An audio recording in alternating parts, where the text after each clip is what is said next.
What if I told you that many student learning teams are using AI completely wrong and it's costing them better grades? Here's the thing. Since late 2022, I've been seeing a lot of learning teams rush to use AI at the last minute, basically treating it like some kind of magic homework machine. But that usually does not work out well. Today, I want to share 5 game-changing tips that will help your team actually use AI effectively.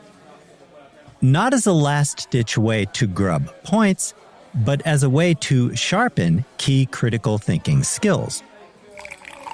Your learning team can opt to use AI in this course, but there are guidelines on which assignments you are permitted to do so and which ones you are not. Hello again, everyone. Professor Schwartz here, and welcome back to the Collaborative Café.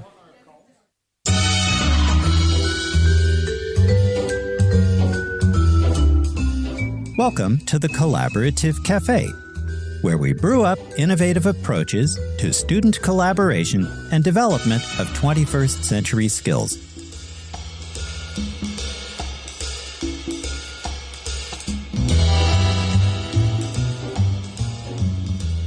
Okay, let's clear the air about AI use in IAH241D, Henrik, Ibsen, and Society first.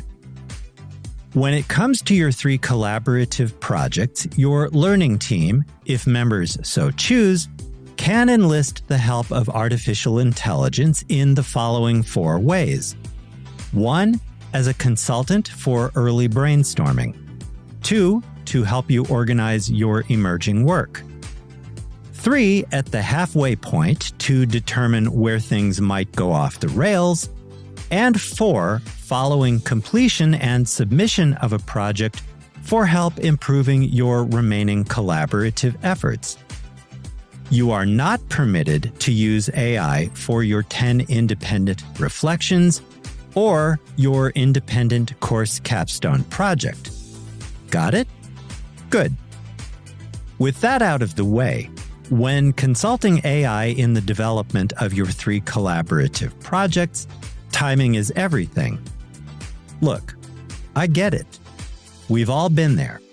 It's midnight, your team's project is due early tomorrow morning, and someone suggests, hey, let's just ask ChatGPT. But here's what successful teams do differently.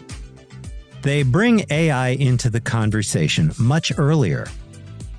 Use it for brainstorming when you're just getting started, or at the halfway point to help you strengthen and improve your developing work.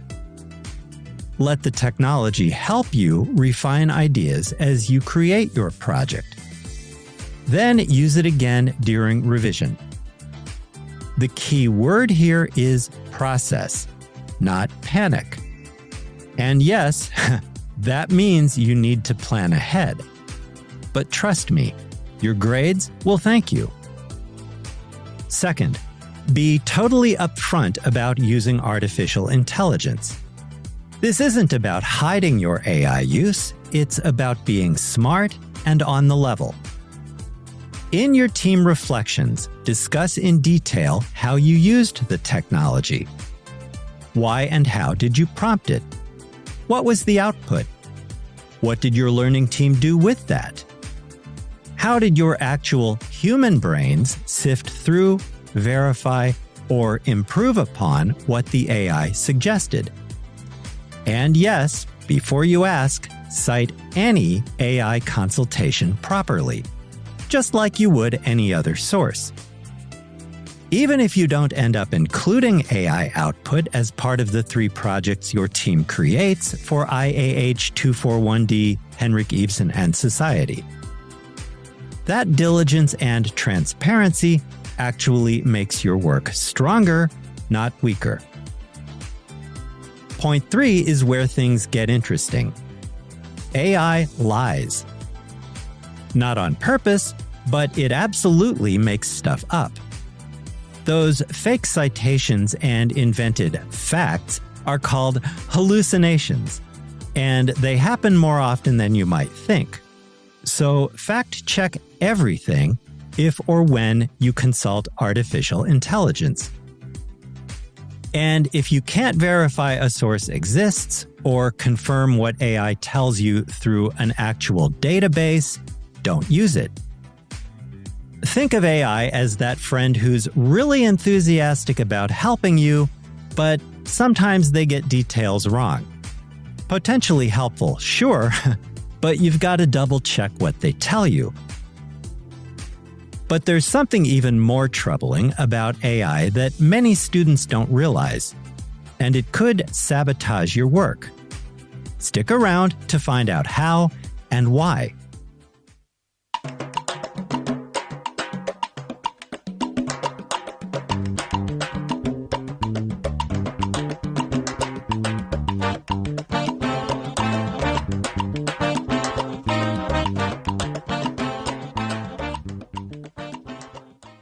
Welcome back. Point 4 is a biggie. AI output exhibits serious bias because it's trained mostly on content from white, male, global north perspectives. That means it can reinforce stereotypes without you or the rest of your learning team even realizing it. So push back on what the technology gives you. Ask it follow-up questions. Compare its answers to what you've learned in class or read in connection to the course. Make a list of what's missing from the output generated by ChatGPT, Copilot, Gemini, or Claude, among others. This is where your practice of critical thinking will really shine. And finally, don't put all your eggs in the artificial intelligence basket.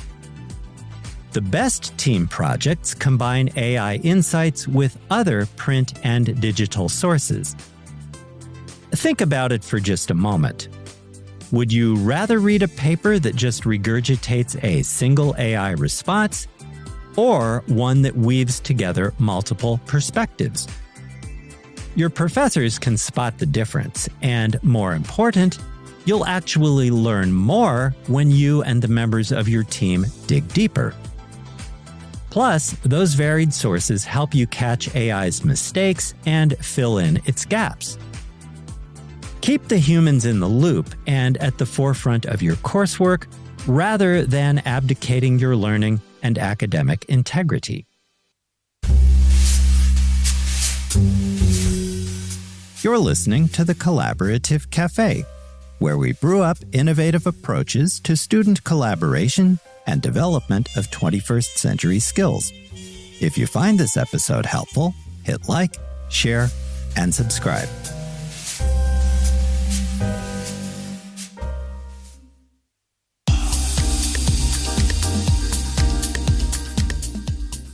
Welcome back. Today, we've been taking a look at common AI stumbling blocks and how your learning team can avoid them. Here's the bottom line. Artificial intelligence isn't going anywhere, so you might as well learn to use it right.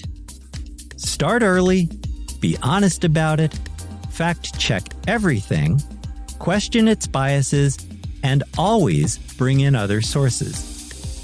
Do that, and you'll not only earn better grades, but you and your teammates will develop critical thinking skills that'll serve you far beyond the college classroom in your personal and professional lives. Here's what you need to do now. For collaborative project number 2, in just a few weeks, try this approach. Consult AI for initial brainstorming in your first meeting, not your last. Document how you use the technology and what you ask it. Question what it gives you. Then, come back and tell me how it went. I'd love to hear your thoughts. Join me next week, week 6 of IAH241D, Henrik, Ibsen, and Society, when we'll dive into why your learning team should revisit its list of core team values and norms, your related contract, and very possibly revise those expectations in the wake of your first collaborative project. It could be that there are a few changes to make, which will pave the way toward more cohesive teamwork moving forward. In the meantime, thanks for dropping by the Collaborative Café. Stay healthy, have a safe and productive week. I'll see you in class, online, or during Zoom office hours if you drop by with a question. Until then, with special regards from Onyx, the cat what am. Bye for now.